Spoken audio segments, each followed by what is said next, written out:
we're just hearing from actually Benjamin Netanyahu, who is the prime minister of Israel. He just came out and said that if Israel is attacked, then Israel will retaliate. That's not all that much of a change from Israel's normal posture. It's always on a heightened state of alert, but right now is a very dangerous moment. It looks as though this attack, this retaliation that has been expected for so long has actually gone through. And remarkably, it looks as though initial reports show that there were no casualties, neither among Iraqis or among Americans. Even if the Iranians do go back to the Iranian public and tell them that there were Americans who were dead, the initial reports from the U.S. show that there were none.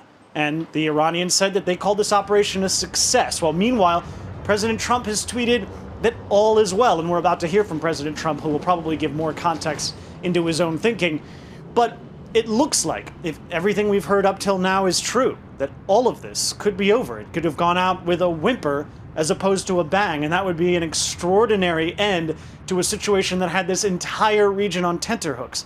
So, if it's true that no one was killed, that the retaliation was made, that this business is done, then it looks as though some measure of instability, the kind of instability we had before, could return to the region, and that would be a great thing, both for the people here and for markets.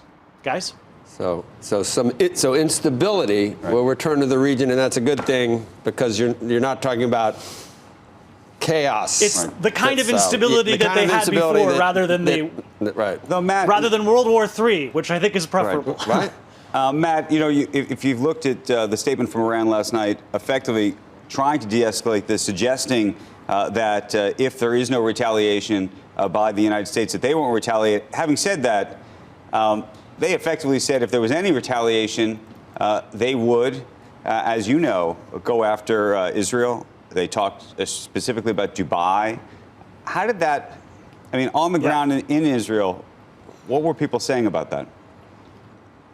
Well, you know, all of that information is kind of shakily sourced. It's not entirely clear whether they would go after Haifa, which is the name of the city they mentioned in that report. You know, Haifa, of course, is about an hour north from where I am.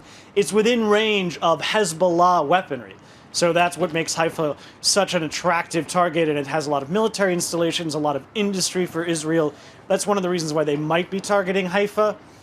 It's entirely unclear whether it would even come to that, whether that would actually come up, because if, as I said earlier, if it's over, if this is the entire extent of the reprisal attacks from Iran, then Israel might be escaping any kind of reprisal. And I have to mention that up until last night, up until these missiles were launched, we were hearing from the Israeli cabinet and other Israeli officials that among the Israeli political class, they believe that Israel has nothing to do with this, even if the Iranians and Iranian proxies consider Israel to be a direct extension of the United States on the ground here in the Middle East. Most people in the security establishment here in the Jewish state don't believe that Israel is involved, and they seem to think that they might get out of this scot-free.